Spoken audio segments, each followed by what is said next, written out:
Yeah.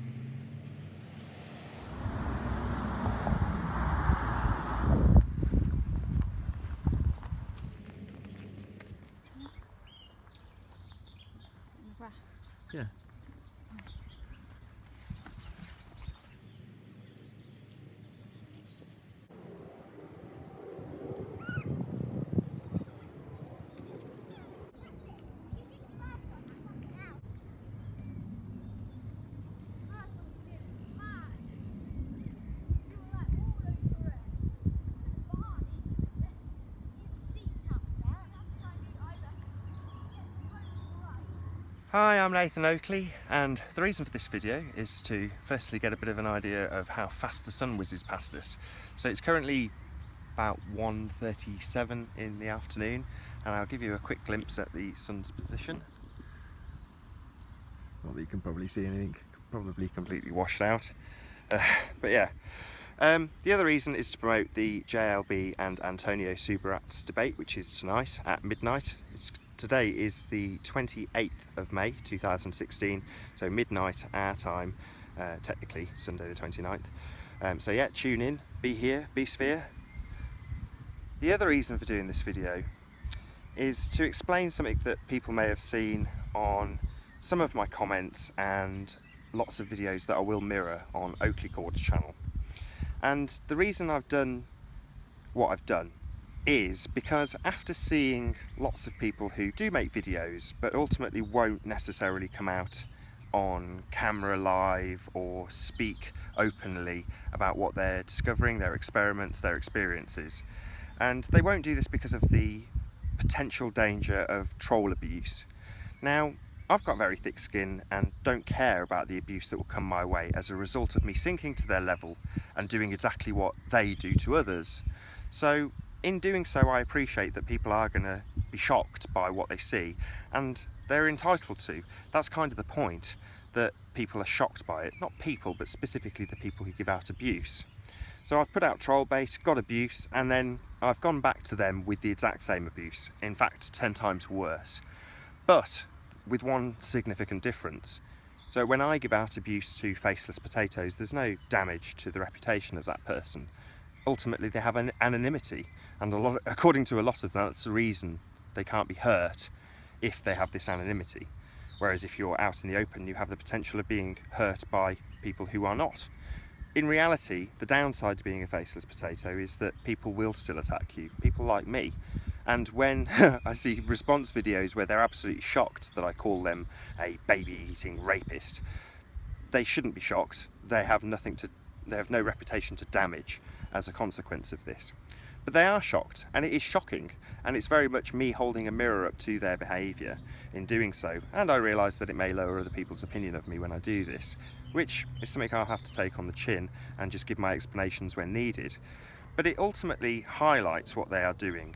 Yes, I'm doing the same thing, but as I say, there is no damage to their reputation, but there very much is a damage to Patricia Steer's reputation when they claim she's a CIA agent, claim her family aren't dead when they are. It's hurtful, it's spiteful, and it's justified when people use this as a reason for not wanting to do, say, a live interview about their research. Now, Crow777 has pretty much said the same thing. He wants no association with Flat Earth, and that is Flat Earth. That's what we're involved in. But by doing this, the objective, the ends I want to achieve, is that people realise that they don't need to be afraid of these idiots, that they are ultimately cowards. That's why they behave in the way that they do, because they think that they can get away with it because of anonymity. And when I go back to them and give them their own medicine tenfold over, they're shocked, which is pathetic. So if you feel that I've been wrong in my approach of this, you're justified in feeling that way because I'm doing what they do. I'm not trying to make any excuses, I'm just trying to say my ends is to demonstrate that these people are in fact cowards, and they are. Tune into the Antonio Subirats and John Le Bon debate. I'll show you the sun once more. So the time is now 3:37, or 3:39 actually, so about 2 hours later. I'll just give you a quick position of the sun update. So it was directly overhead, or pretty much directly overhead, and it's whizzing on by.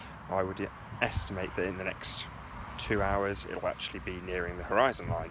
We shall see. So we're back at home now, and I've just set up a time lapse. I may as well show you that shot actually, so you can get an idea of how I've achieved it. So I've just got my iPad plugged in in case the battery runs out, and that is pointing at the sun's path, which will set in that direction. And the reason that I'm doing this is because Dave Weiss has postulated that the sun whizzes by overhead, bearing in mind that it's travelling at 1,000 miles an hour, much faster than it's set in the distance. So you can see it on the horizon dipping much longer than you can see it actually overhead. So the time is now about 6:10. You can see that, and you can probably see the sun's location. I've waited this little bit longer because the sun wasn't out, so you'll probably see on the time lapse after about 2.5 seconds, which is all that amount of time will be, that the clouds just come and you can't see much. But as we've actually got it out to locate it, I thought I'd do the video log now, and that's pretty much it. So if I can get the camera to focus on it, we're now at the point where the sun is definitely on the horizon. It's about 7:30 in the evening.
I've been Nathan Oakley. This has been Paula Toms.